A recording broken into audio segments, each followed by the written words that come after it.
everyone, my name is Surendra Kumar and welcome to the e-learning class. E-learning class के YouTube channel में आपका स्वागत है। पहले हमने अपने 4 लेक्चर कंप्लीट कर लिए हैं। ये हमारा लेक्चर नंबर 5 है। सिंधु घाटी सभ्यता से जुड़ी बहुत सारी चीज़ों पर हम चर्चा कर चुके हैं, जिसमें हम ये देख चुके हैं कि सिंधु घाटी सभ्यता की किस तरीके से खोज होती है, सिंधु घाटी सभ्यता किस तरीके से अस्तित्व में आती है, इसकी क्या कहानी है, ठीक है। और सिंधु घाटी सभ्यता का विस्तार क्या है, सिंधु घाटी सभ्यता से जुड़े कुछ सिद्धांत हैं या कुछ मत हैं तो उनको हमने देखा, समय निर्धारण को हमने देखा, सिंधु घाटी सभ्यता से जुड़ी हुई कुछ साइट्स को या मेजर साइट्स को हमने डिस्कस किया, जिसमें लगभग हम 3 या 4 स्थलों को पढ़ चुके हैं, ठीक। जिसमें हमने सबसे पहले हड़प्पा को जाना, ठीक है। उसके बाद हमने सिंधु घाटी सभ्यता में हमने मोहनजोदड़ो को जाना, ठीक है। बृहद स्नानागार के बारे में हमने बात करी, हमने चौहुदड़ो को जाना, ठीक। तो इस तरीके से हमने चीज़ें यहाँ पर डिस्कस करी हैं। उसमें हम आगे अब जो साइट्स पढ़ने वाले हैं, जो नेक्स्ट साइट पढ़ने वाले हैं, उनके बारे में हम चर्चा यहाँ पर करेंगे, ठीक है। तो अगर ये लेक्चर आप फर्स्ट टाइम देख रहे हैं तो इसके पहले हम अपने जो लेक्चर कंप्लीट कर चुके हैं तो उन क्लासेस को आप ज़रूर देखें, जिनमें आपको 4 क्लासेस इसके प्रीवियस आपको लेक्चर्स मिल रहे होंगे, ठीक है। जिसमें सिलेबस वगैरह और सारी चीज़ों को लगभग काफ़ी डिटेल से बताया गया है, ठीक है। तो अगर आप उन 4 लेक्चर्स को देखते हैं तो चीज़ें आप कंटिन्यूटी में समझ पा रहे होंगे किस तरीके से हम चीज़ों को कर रहे हैं। ये सीरीज़ जो हमारी है, इस सीरीज़ में हम कोशिश करेंगे कि एंशिएंट इंडिया, ठीक है, या 10वीं शताब्दी तक का भारत हम कंप्लीट करें, जिसमें हम यूनिट 1 की बात कर रहे हैं, ठीक है। तो यूनिट 1 में आपको हड़प्पा से लेकर 10वीं शताब्दी तक चीज़ों को कंप्लीट करना है या 10वीं शताब्दी तक इतिहास के इस सेक्शन को पढ़ना है। तो हम ये कोशिश करेंगे कि सीरीज़ में हम कंटिन्यू, ठीक है, इस पार्ट को या यूनिट 1 को हम कवर कर पाएँ, ठीक।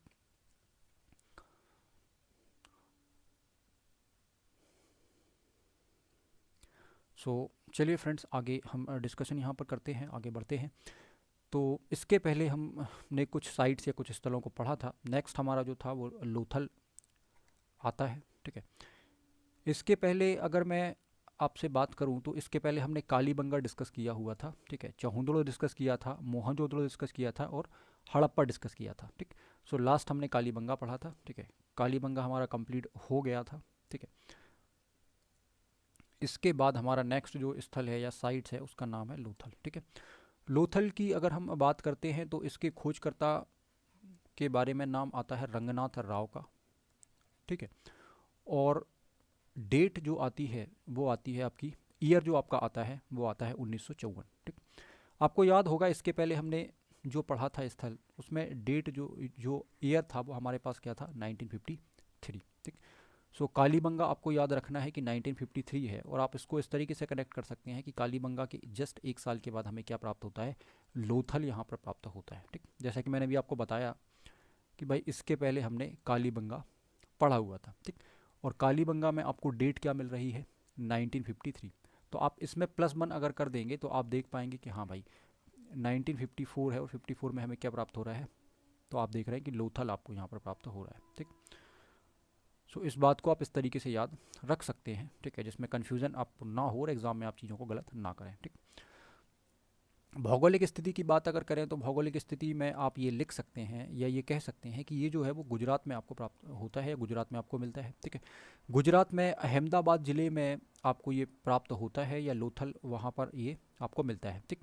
साथ ही साथ आप ये बता सकते हैं कि नदी जो है वो नदी है भोगबा नदी के तट पर आपको ये प्राप्त होता है, ठीक।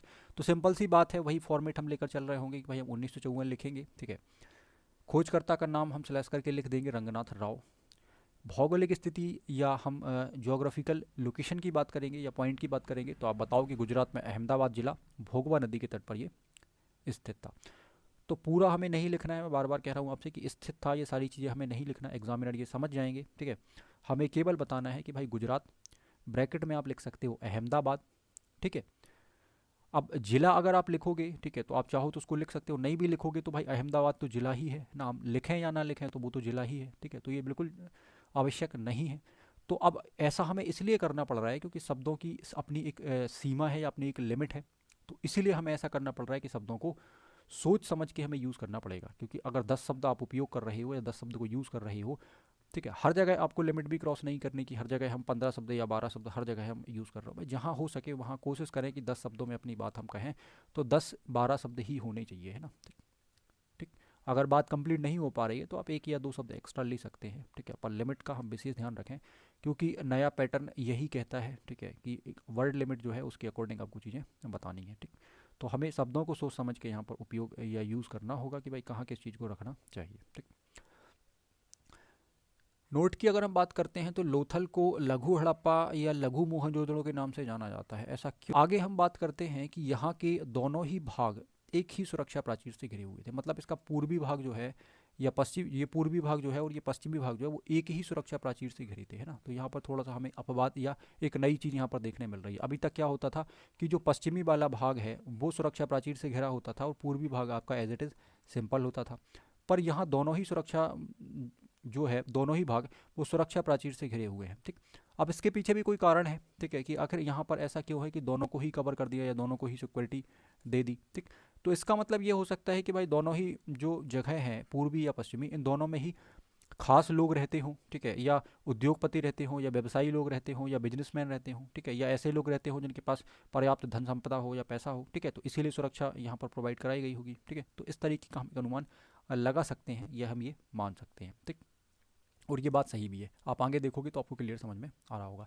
प्राप्त साक्ष्यों के आधार पर हम ये कह रहे हैं कि भाई यहाँ पर हमें देखने के लिए मिल रहा है बंदरगाह, ठीक है, जिसी को गोदीबाड़ा या डॉकयार्ड भी कहा गया है, तो इसका साक्ष्य हमें यहाँ पर प्राप्त होता है। इसका मतलब क्या है कि भाई जो हम बात कर रहे हैं किसकी, लोथल की, ठीक है, तो लोथल की जब हम बात कर रहे हैं तो लोथल जो है एक बंदरगाह नगर के नाम से हम इसको जान सकते हैं। ठीक है, बंदरगाह नगर, ठीक है, इसे पत्तन नगर भी कह सकते हैं, औद्योगिक नगर भी कह सकते हैं। तो कहीं ना कहीं यही कारण है जो मैं आपसे बता रहा था कि इसीलिए इसको दोनों को सुरक्षा प्राचीर से कवर किया गया है, क्योंकि जब ये बंदरगाह नगर है इसका मतलब क्या है कि हर व्यक्ति यहाँ पर पैसे वाले होंगे, ठीक है, या जो भी व्यक्ति होगा उसके पास काफ़ी ज़्यादा धन संपदा होगी, ठीक है, और चीज़ें होंगी, तो इसीलिए यहाँ पर दोनों के लिए सुरक्षा की व्यवस्था की गई है या दोनों को ही क्या किया गया है, सुरक्षा प्राचीर से कवर किया गया है। तो आप सोच सकते हो कि कितनी एडवांस सोच है या कितनी एडवांस तकनीक है जिसका यूज़ यहाँ पर किया जा रहा है। ठीक है, मतलब जो भी शहर बनाए गए हैं, जो भी नगर बनाए गए हैं, उनको को काफ़ी ज़्यादा प्लान के साथ या एक चार्ट प्रिपेयर किया होगा कि भाई हम इस तरीके से चीज़ों को डिज़ाइन करेंगे या इस तरीके से हम बनाएंगे, और फिर उसको इम्प्लीमेंट किया होगा। ठीक है, और उस चीज़ को हम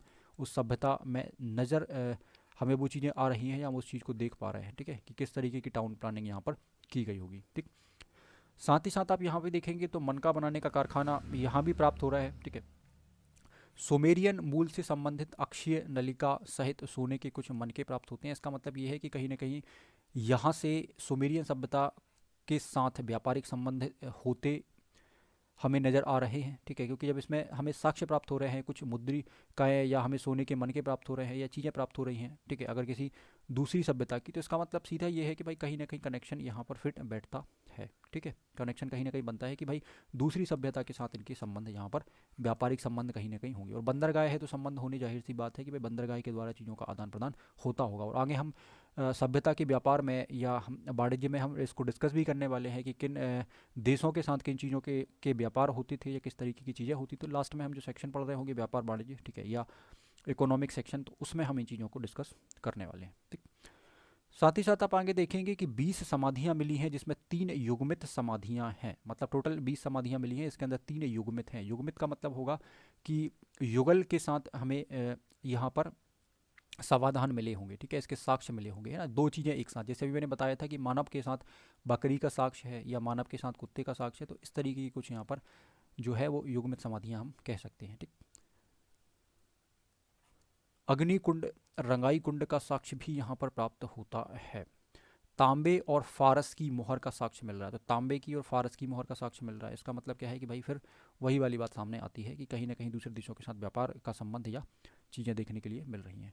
यहाँ से हाथी के दांत से बना हुआ एक पैमाना या एक स्केल का साक्ष्य प्राप्त होता है। तो जब स्केल का साक्ष्य, पैमाने का साक्ष्य मिल रहा है, तो इसका मतलब क्या है कि हम कहीं ना कहीं ये अनुमान लगा सकते हैं कि ये लोग जो होंगे वो काफ़ी बुद्धिजीवी होंगे। ठीक है, एक तरीके से शिक्षित या पढ़े लिखे लोग होंगे, तभी स्केल का यूज़ कर रहे हैं या मेजरमेंट का यूज़ कर रहे हैं या चीज़ों को पैमाने में नाप कर यूज़ कर रहे हैं। ठीक है ना, तो इस बात से आप अनुमान लगा सकते हैं, है ना। और आप हर एक चीज़ को देखें, है ना, हर एक चीज़ को देखें। जैसे आप हमने स्नानागार की बात करी थी, तो उसका मेजरमेंट दिया हुआ है बाकायदा, है ना, सारी चीज़ें नाप तोल करके बनाई गई होंगी। ठीक है, उसमें ड्रेनेज सिस्टम जो लगाया गया है, या पानी निकालने का या पानी भरने का जो सिस्टम लगाया गया है, तो उसमें तकनीक यूज़ करी गई होगी। ठीक है, वहाँ पर कमरे वगैरह बनाए गए हैं। ठीक है, सड़कों की अगर आप बात करें कि भाई उसमें नालियों की व्यवस्था करी गई है। ठीक है, रोडों के ऊपर कुछ दूरी पर लैंप लगाए गए हैं, जिससे लोग रात में भी यहाँ पर सफ़र कर सकें, ठीक है, जा सकें। ठीक है, रोड के दोनों तरफ नालियों का यूज़ किया गया है, जिससे दोनों तरफ जो मकान अगर रोड के बने होंगे, तो उन मकानों से जो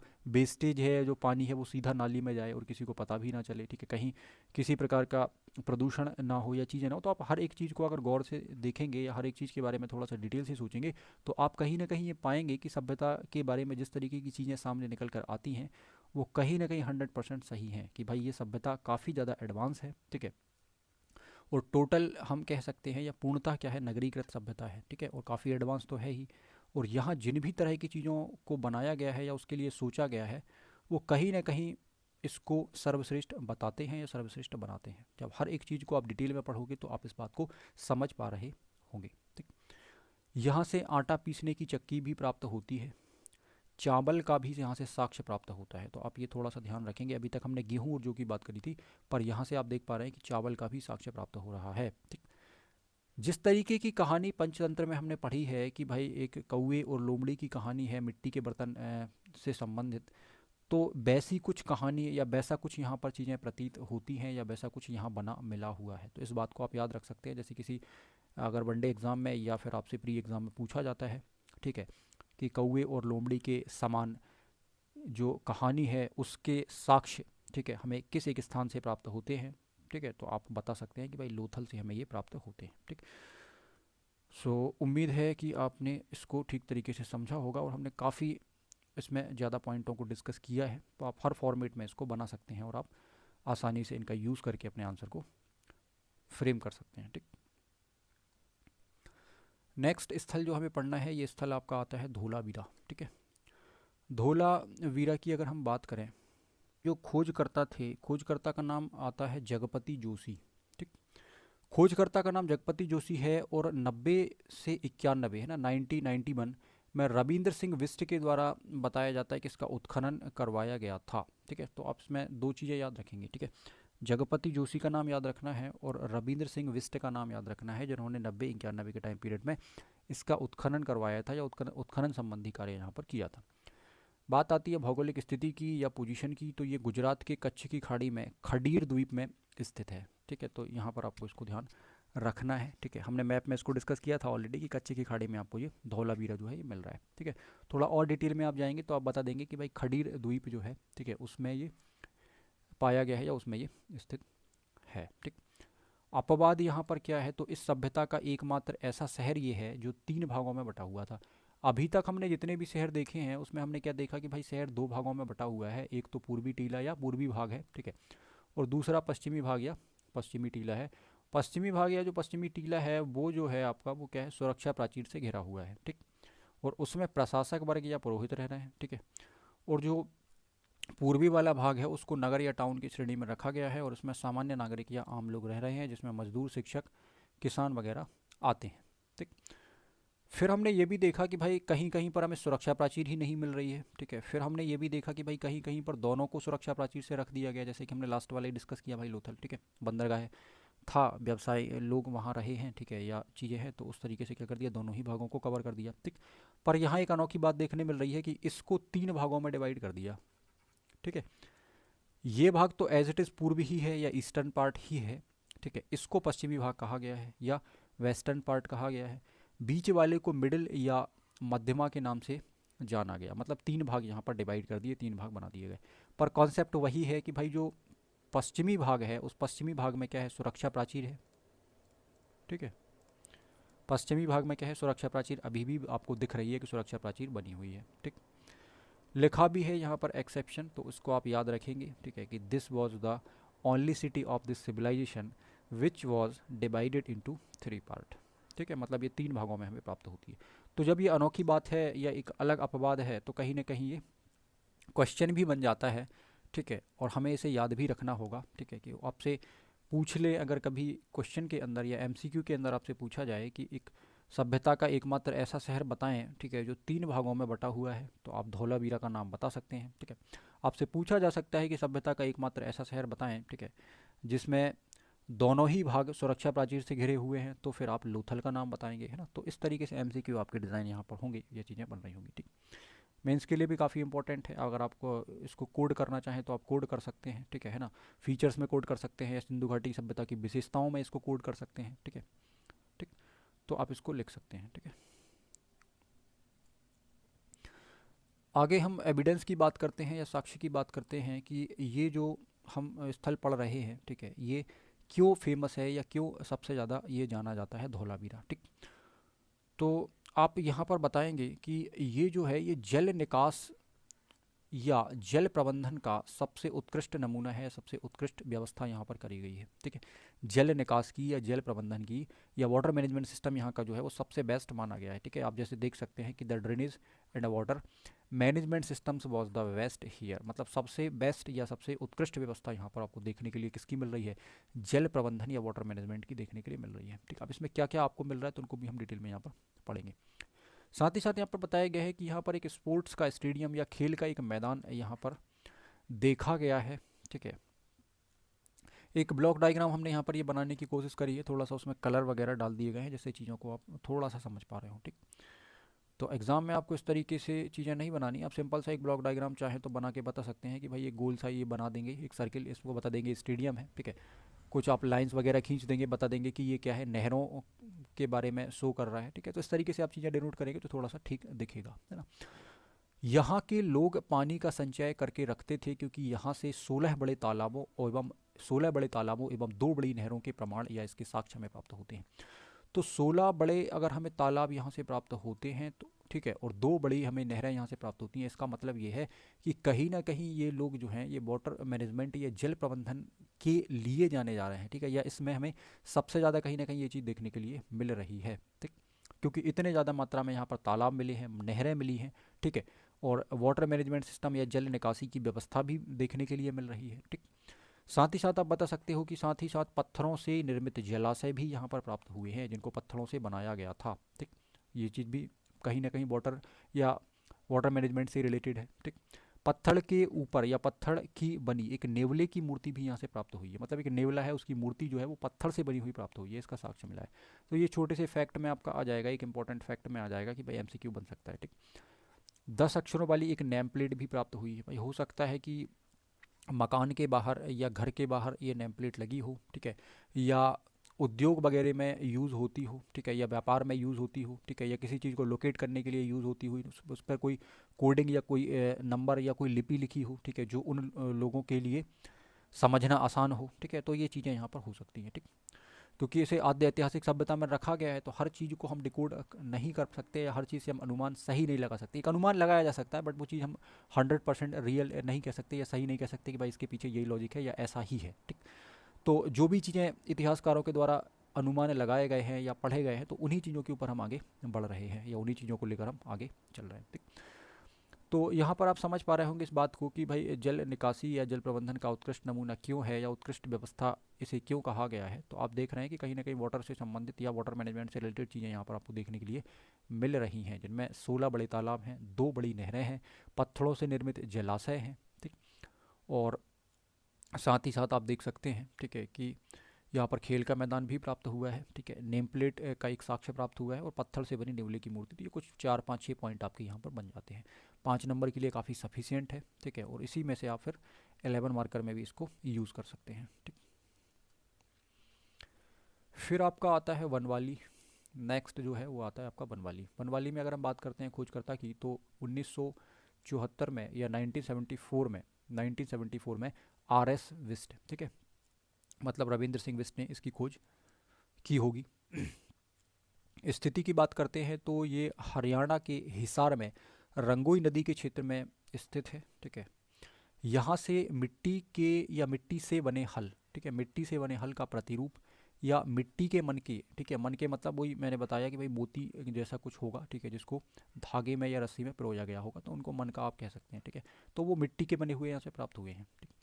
अच्छी किस्म की जौ, ठीक है। अब जो अच्छी किस्म का मतलब ये है कि भाई यहाँ से जो साक्ष्य मिले होंगे उसमें जो की जो किस्म होगी, जो क्वालिटी होगी वो काफ़ी बेहतर रही होगी, इसलिए इसे अलग से लिखा जा रहा है कि अच्छी किस्म की जो। जो तो इसके हमें पहले हड़प्पा में भी प्राप्त हुई है, गेहूँ और जो प्राप्त हुई है आपने देखा था या हमने डिस्कस किया था कि भाई अन्नागार प्राप्त हो रहे हैं हमें 6/6 के या 6 अनुपात के, 6:6 में हमें प्राप्त हो रहे हैं। उनमें आपने देखा था कि भाई हमें जौ और गेहूं के बारे में यहाँ पर जानकारी मिल रही है। बट यहाँ पर अच्छी किस्म या अच्छी क्वालिटी का मतलब क्या है कि भाई यहाँ पर इसकी क्वालिटी काफ़ी बेहतर रही होगी, ठीक है, इसलिए यहाँ पर लिखा गया है, ठीक है, कि evidence of good quality barley has been found, मतलब अच्छी किस्म की यहाँ पर जौ प्राप्त हुई है, ठीक। साथ ही साथ आप देखेंगे कि यहाँ जल निकासी प्रमाण का अभाव था। इसका मतलब क्या है कि भाई जो वाटर मैनेजमेंट है या जो जल निकासी है या जल को निकास या एग्जिट करने की जो व्यवस्था है या जो ड्रेनेज सिस्टम है उसका यहाँ पर अभाव है। मतलब हमें यहाँ पर देखने मिल रहा है कि there was lack of drainage system, मतलब जल निकासी व्यवस्था यहाँ देखने ही नहीं मिलती है, ठीक है, बनावली में, ठीक है, या बनवाली में। आपके द्वारा यहाँ पर याद रखा जाएगा, ठीक है, कि जो बनावली है, ठीक है, या बनवाली है, इसमें वाटर सिस्टम नहीं है या जल निकासी की व्यवस्था नहीं है। इस पॉइंट को आपको याद रखना है, ठीक। अब देखो जितने भी साइट्स हैं उन सबको बहुत डिटेल में नहीं पढ़ना है, ठीक है, जो काफ़ी इंपॉर्टेंट है जो हमने 4-5 डिस्कस किए हैं तो उनको हमने थोड़ा सा एक्स्ट्रा डिटेल में पढ़ा है क्योंकि वहाँ पर उस तरह की चीज़ें मिल रही हैं, ठीक है। चाहे हड़प्पा की हम बात करें, चाहे हम मोहनजोदड़ो की बात करें, चाहे हम धोलावीरा की बात करें, लोथल की बात करें, तो वहाँ पर उतनी चीज़ें अवेलेबल हैं या उतने एविडेंस अवेलेबल हैं या उतनी विशिष्ट वो जगह है, इसलिए हमने उनको देखा। विशिष्ट तो सारी हैं बट वो उतनी ज़्यादा, ठीक है, पॉपुलर है या एग्जाम में मोस्ट इंपॉर्टेंट इस सेक्शन में आती हैं, तो इसलिए उनको थोड़ा काफ़ी डिटेल में डिस्कस किया है। वहाँ से कुछ चीज़ें या जो भी अवशेष हैं, साक्ष्य हैं, वो काफ़ी मात्रा में मिलते हैं, तो उनको हमने डिस्कस किया, ठीक। तो यहाँ जो चीज़ें हमें प्राप्त होती हैं वो एक लिमिट में हमें यहाँ पर पढ़नी है। यहाँ पर बहुत ज़्यादा चीज़ों के बारे में हमें परेशान नहीं होना, ठीक है। आराम से हम 2-3 पॉइंट यहाँ से निकाल सकते हैं, ठीक है, बड़े आसानी से चीज़ें बन जाएंगी, ठीक है। मेन आपकी डेट होती है या ईयर होता है, ठीक है, और वो जगह होती है, ठीक है, लोकेशन होती है, और आप एक या दो चीज़ों को वहाँ से उठा सकते हैं कि भाई जो प्राप्त होती है, ठीक है, या साक्ष्य में मिलती है।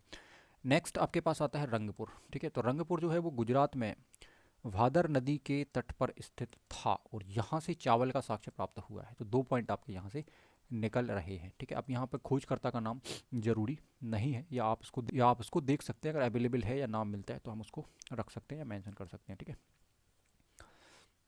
मैं कुछ पॉइंट याद रख लें कि भाई ये गुजरात में ये वाला पॉइंट हमें मिलता है, नदी का नाम याद रख लें कि भादर नदी है और चावल के साक्ष्य यहाँ से प्राप्त होते हैं। तो छोटे छोटे 3 पॉइंट आप निकाल सकते हैं, अगर कभी 3 नंबर में इनकी आता है तो इतना सफिशियंट है, ठीक है, कि हम इसको लिख सकें।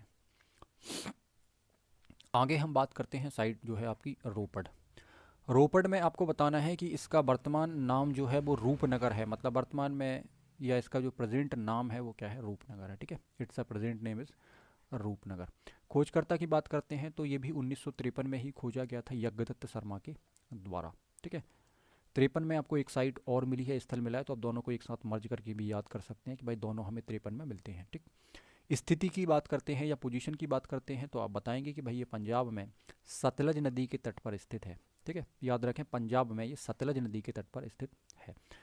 आज़ादी के बाद सर्वप्रथम रोपड़ का उत्खनन कराया गया था। तो अगर आपसे ये भी पूछा जाए कि भाई बताओ 1947 के बाद सबसे पहले किसका उत्खनन कराया गया था, तो फिर आपका आंसर क्या बन जाएगा, रोपड़। इसका मतलब ये है कि भाई एमसीक्यू यहाँ से बनाया जा सकता है, ठीक। आपसे पूछा जा सकता है पेपर में कि आज़ादी के बाद सबसे पहले किसका उत्खनन कराया गया, 4 नाम आपको दे दिए जाएंगे, तो आपको याद रखना उस केस में कि भाई रोपड़ जो है वो हमारा आंसर बन जाएगा, ठीक।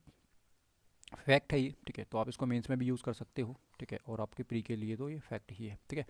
मनुष्य के साथ कुत्ते को दफनाने का साक्ष्य यहाँ से प्राप्त होता है, तो ये भी आपका फैक्ट है या क्वेश्चन बन सकता है कि मनुष्य के साथ कुत्ते को दफनाने का साक्ष्य कहाँ से प्राप्त होता है, तो आप बताएंगे रोपड़ से प्राप्त होता है, ठीक।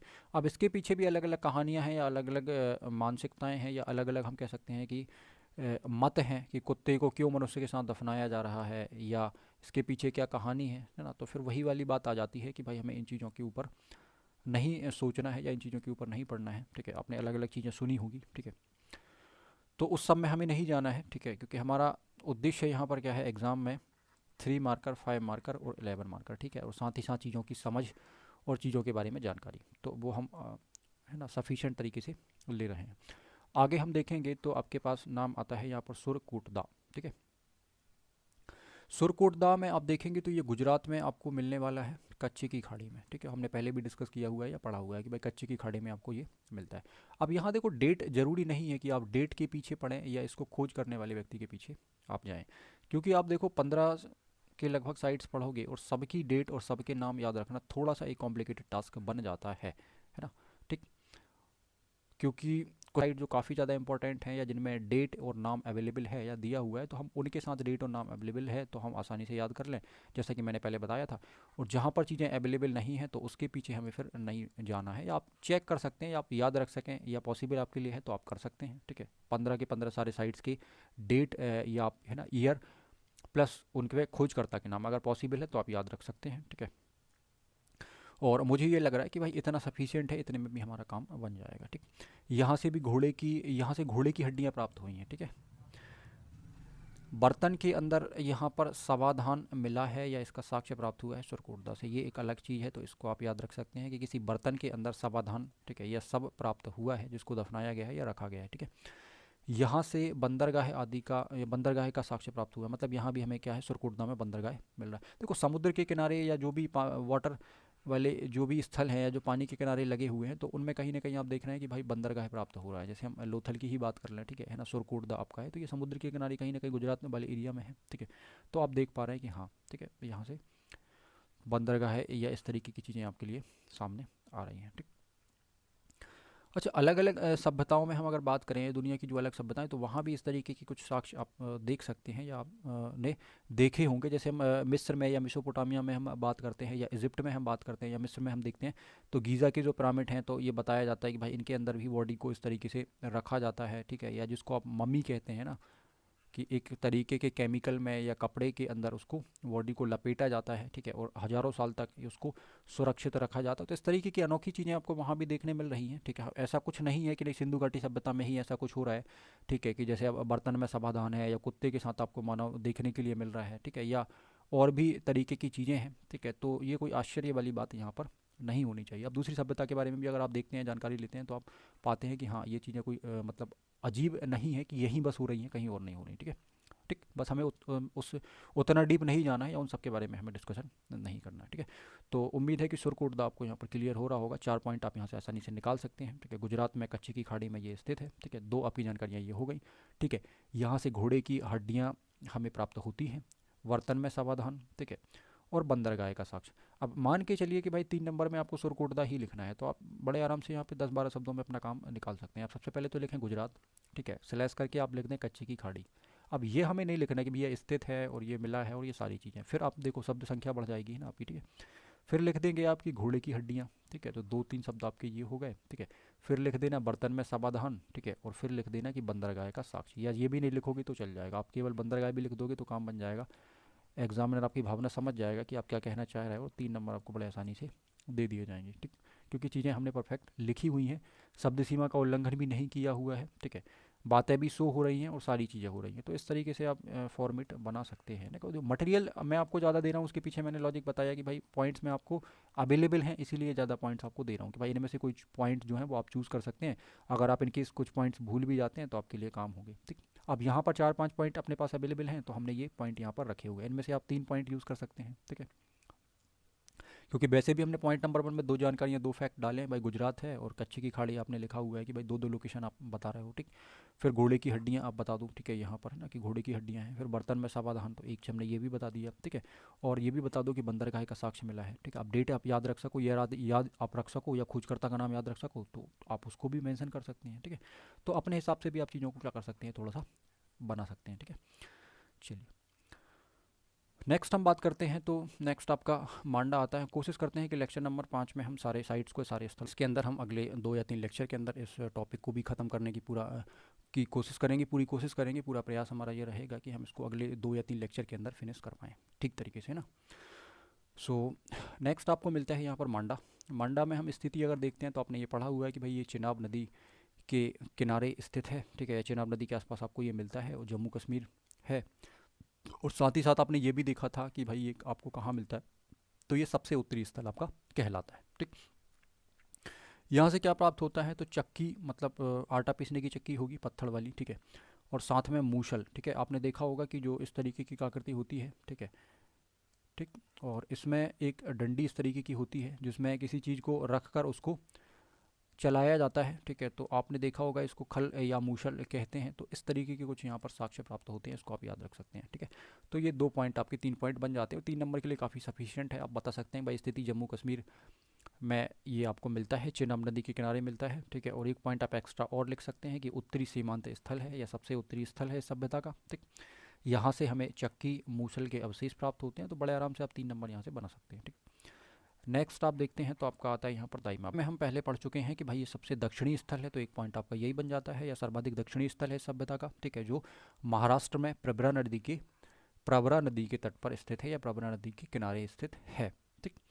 और यहाँ से तांबे की एक बैलगाड़ी का साक्ष्य हमें प्राप्त होता है, ठीक। तो ये थोड़ा सा आपको समझना है।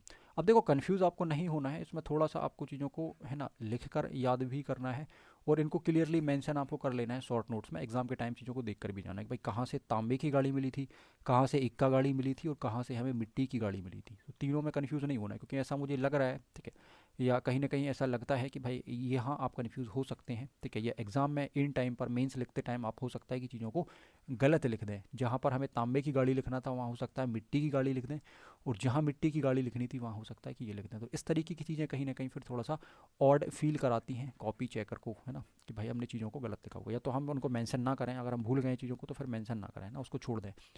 2 नंबर आपको मिल रहे होंगे या जितने भी नंबर मिल रहे होंगे उससे नेगेटिव इम्पैक्ट नहीं जा रहा होगा, है ना। तो अगर ऐसा केस कभी बनता है, ठीक है, इस बात का विशेष ध्यान रखें कि मेंस में अगर इस तरीके का केस बनता है कि भाई कोई चीज़ आप भूल गए हो, तो उसको फिर आप मेंशन मत करो या उसको फिर आप मत लिखो, ठीक है, उस जगह को खाली छोड़ दो। हो सकता है कि आप एग्ज़ाम में जब आपका पेपर कंप्लीट हो जाए तो लास्ट के 5 मिनट में कई कई बार चीज़ें याद आ जाती है जब हम एग्ज़ाम से निकलने लगते हैं कॉपी जमा करके कि यार हाँ ये तो पॉइंट था। तो खाली जगह अगर आप एक लाइन आपने छोड़ी हुई है तो उस लाइन में आप उसको मेंशन कर सकते हैं, तो वो ज़्यादा बेहतर है, ठीक। गलत लिखने से बेहतर है ना। अगर कन्फ्यूजन हल्का सा भी आपको लग रहा है कि यार इसमें कन्फ्यूजन हो रहा है, डाउट, एक तो कन्फ्यूजन होना नहीं चाहिए, ठीक है, और हो जाता है ना, क्योंकि हम इंसान हैं, मशीन नहीं है, तो कन्फ्यूजन हो जाता है। और अगर कन्फ्यूजन हो रहा है तो उसका तरीका मैंने आपको बताया हुआ है कि आप ऐसा कुछ कर सकते हैं, ठीक। आगे आने वाले लेक्चर्स में हम काफ़ी सारे पॉइंट्स पर डिस्कशन करेंगे कि एग्जाम में हम कौन कौन से पॉइंट्स को विशेष ध्यान रखें जिससे हम चीज़ों को बेहतर कर सकते हैं, ठीक। नेक्स्ट आपके पास आता है राखी गढ़ी। तो ये 1973 में आर एस बिस्ट के द्वारा ही खोजा गया था, तो अब यहाँ अवेलेबल है, तो आप याद रख लें कि भाई 73 में खोजा गया था और आर एस बिस्ट ने इसकी खोज करी थी। हरियाणा में घग्गर नदी के तट पर ये स्थित है। यह क्षेत्रफल की दृष्टि से भारत में सभ्यता का सबसे बड़ा स्थल भी माना जाता है। अगर हम भारत में स्थल की बात करें कि सबसे बड़ा स्थल भारत में सभ्यता का कौन सा है, तो राखी गढ़ी है। और जब ये स्थल सबसे बड़ा है भारत में, तो फिर जाहिर सी बात है कि एमसीक्यू भी यहाँ से बन सकता है, क्योंकि कुछ विशेष चीज़ें होती हैं उनके ऊपर एमसीक्यूज बन जाते हैं, कि जैसे पहले व्यक्ति कौन थे, ठीक है, एकमात्र चीज़ है या सबसे बड़ी चीज़ है या सबसे छोटी चीज़ है। तो इस तरीके से आपको भी पता है कि चीज़ों के ऊपर एमसीक्यूज बन जाते हैं, और जनरली जिसको हम मिसलेनियस जीएस भी कहते हैं या जी। तो नेक्स्ट जो साइट आती है उसका नाम आता है कुणाल, ठीक है, कुणाल। तो ये जो है इसकी स्थिति ये भी हरियाणा में ही आपको प्राप्त होता है। हरियाणा में ये स्थल मिलता है, हिसार में, हरियाणा में जो हिसार डिस्ट्रिक्ट है, ठीक है। सो यहाँ आपको घग्गर नदी के किनारे ये मिलता है, घग्गर नदी क्षेत्र में आपको ये देखने के लिए मिलता है। यहाँ से चांदी के बने 2 मुकुट का साक्ष्य प्राप्त हुआ है, ठीक है, चांदी के बने 2 मुकुट का साक्ष्य प्राप्त हुआ है, ठीक है। आपने एक मूवी देखी होगी, ठीक है, मोहनजोदाड़ो करके, ठीक है, मोहनजोदड़ो कर, या 2 मुकुटों के साक्ष्य प्राप्त होते हैं। नेक्स्ट आपके पास आता है अली मुराद, ठीक है, अली मुराद जो है ये पाकिस्तान में स्थित है और एकमात्र ग्रामीण स्थल है। इसको लेने के पीछे या इसको बताने के पीछे एकमात्र उद्देश्य क्या है कि भैया ये एक ग्रामीण स्थल है, और इसीलिए ये थोड़ा सा इम्पोर्टेंट हो जाता है, या हो जाता है कि भाई कभी आपसे अगर पूछ लिया जाए कि इस सभ्यता का एकमात्र ग्रामीण स्थल कौन सा था, तो आप बताएंगे कि अली मुराद ये ग्रामीण स्थल था, ठीक है। पूरी सभ्यता तो नगरीय थी, सारा कुछ था, पर ये एक अपवाद है, एक एक्सेप्शन है, तो आप इसको थोड़ा सा याद रख के चलेंगे कि एकमात्र ग्रामीण स्थल कौन सा है, तो अली मुराद।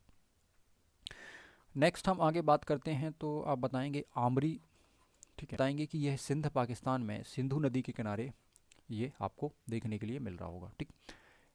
ऐसा पहला स्थल है जहां पूर्व हड़प्पा सभ्यता के चिन्ह तथा परवर्ती या उत्तर हड़प्पाई सभ्यता के चरणों की पहचान हुई है। अब जैसा कि मैंने आपको स्टार्टिंग में बताया था कि हड़प्पा के 3 फेज हैं या 3 चरण हैं, तो पहला जो है आपका परवर्ती चरण है, ठीक है, दूसरा परिपक्व चरण है, और तीसरा मैंने बताया था कि भाई उत्तर या बाद वाला चरण है। तो ये क्या कहना चाह रहा है, ये कह रहे हैं कि जो आमिरी करके जो जगह है या आमरी करके जो जगह है, ठीक है, यहाँ पर ऐसा ये पहला स्थल है जहाँ पर पूर्ववर्ती हड़प्पा और परवर्ती जो परिवर्तन है इन दोनों की पहचान हुई है, मतलब दोनों ही कंडीशन यहाँ पर देखी गई हैं, ठीक है, इसलिए ये थोड़ा सा इंपॉर्टेंट हो जाता है।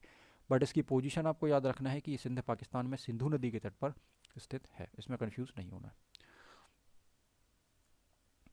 नेक्स्ट हम बात करते हैं तो अल्लाह दीनो। अल्लाह दीनो जो है ये पश्चिमी पंजाब पाकिस्तान में सिंधु नदी क्षेत्र में स्थित था। ठीक है, यहाँ से वितरण केंद्र, पत्थर के विशाल दीवार की नींव, गहनों का ढेर आदि ये मिला है। ठीक है, तो ये उतने ज़्यादा इंपॉर्टेंट ये साइट्स या स्थल नहीं है, बट आपको ये इनको पढ़ के रखना है। ठीक है, अगर कभी किसी केस में आपको प्री में या मीन्स में यहाँ से चीज़ें बनती हैं तो ये आपको काफ़ी ज़्यादा हेल्प कर रहे होंगे। ठीक है, अल्लाह दीनों, ठीक, याद रखें पाकिस्तान में ये आता है। ठीक, आप इसके लिए माइंड मैप भी बना सकते हैं ना, मैं आपको एक प्रोवाइड करा दूंगा लास्ट में, जिसमें आप भारत के, पाकिस्तान के और बाकी जगहों के जो भी स्थल हैं। ठीक है, जनरली हम भारत और पाकिस्तान के स्थलों के बारे में ही बात कर रहे हैं, तो आप 2 कॉलम या 2 सेक्शन बना के माइंड मैप के थ्रू भी चीज़ों को याद रख सकते हैं कि कौन कौन से स्थल हमें सिंध से मिले हैं, कौन से यहाँ से मिले हैं। तो मैं ये भी आपको बाद में प्रोवाइड करा दूंगा माइंड मैप, तो उसमें आप कलरफुल तरीके से एक पेज के ऊपर ही सारे के सारे साइट्स जो हैं, लगभग 15 से 20 या जितने भी साइट्स हमने लगभग पढ़े हैं 15 से 17, उन सबको आप एक पेज के ऊपर इस चीज़ को बना पा रहे होंगे, है ना। ठीक, तो इस बात को आप ध्यान रखें।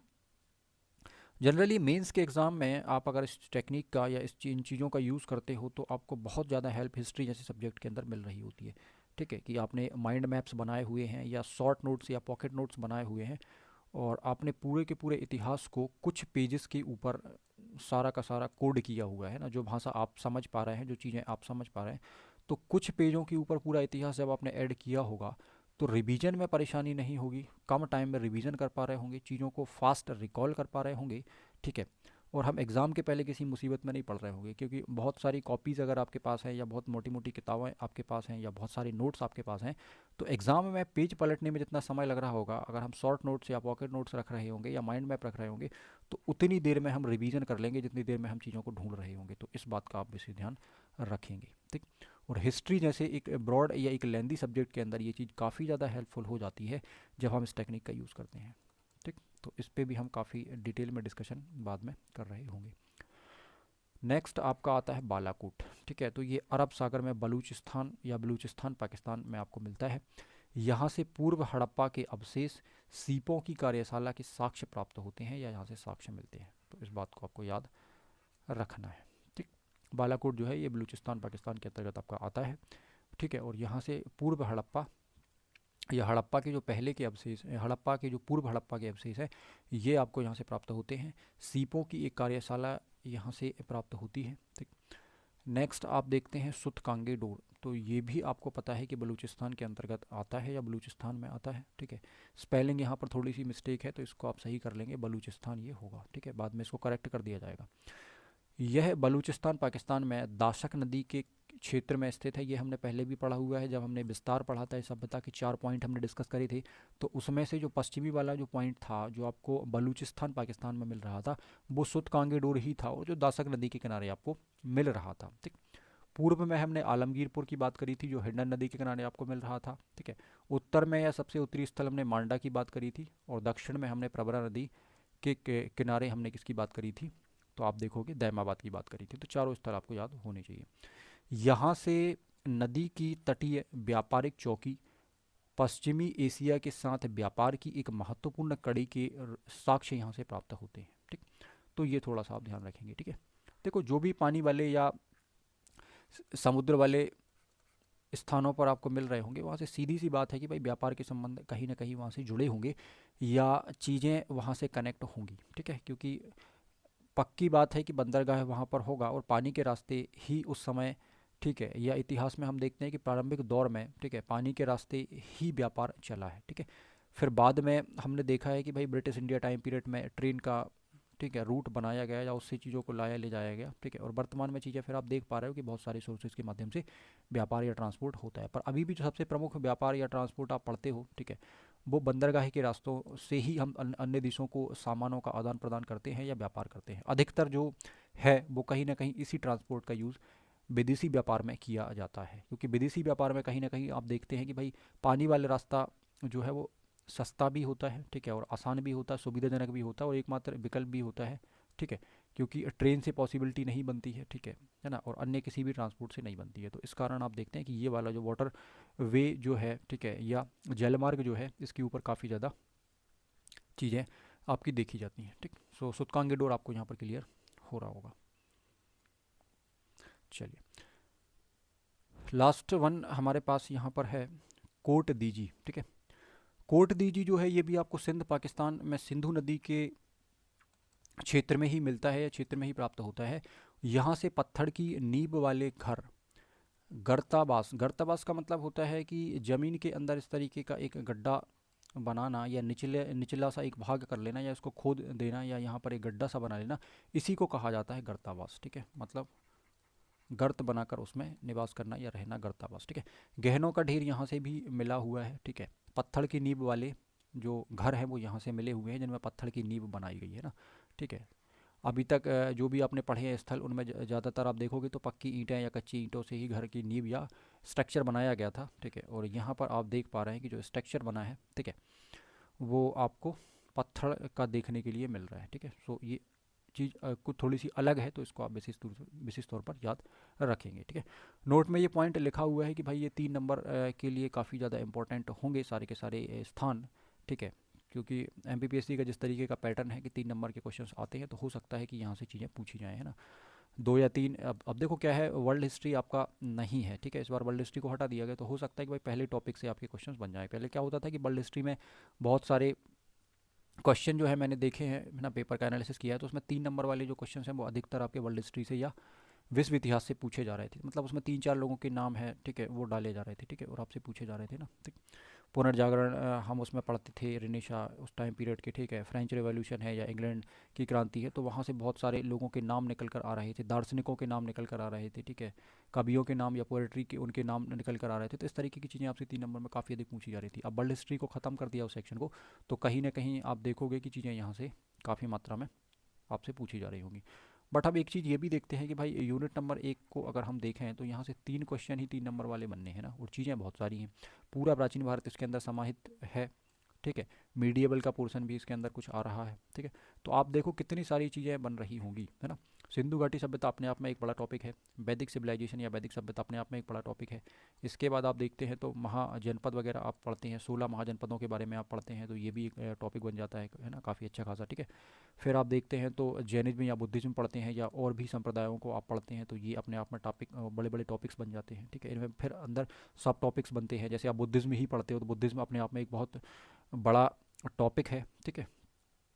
बुद्धिज्म टॉपिक के ऊपर मैंने कुछ नोट्स बनाए हुए हैं, तो मैंने आपको स्टार्टिंग की वाली क्लासेस में बताया है कि भाई उनको आप किस तरीके से डाउनलोड कर सकते हो। उसमें बुद्धिज्म कंप्लीट आपका बताया हुआ है, तो आप उसको एक बार ज़रूर एक बार चेक करें या देखें। उसको एमपीएससी के हिसाब से ही बनाया गया है, ठीक।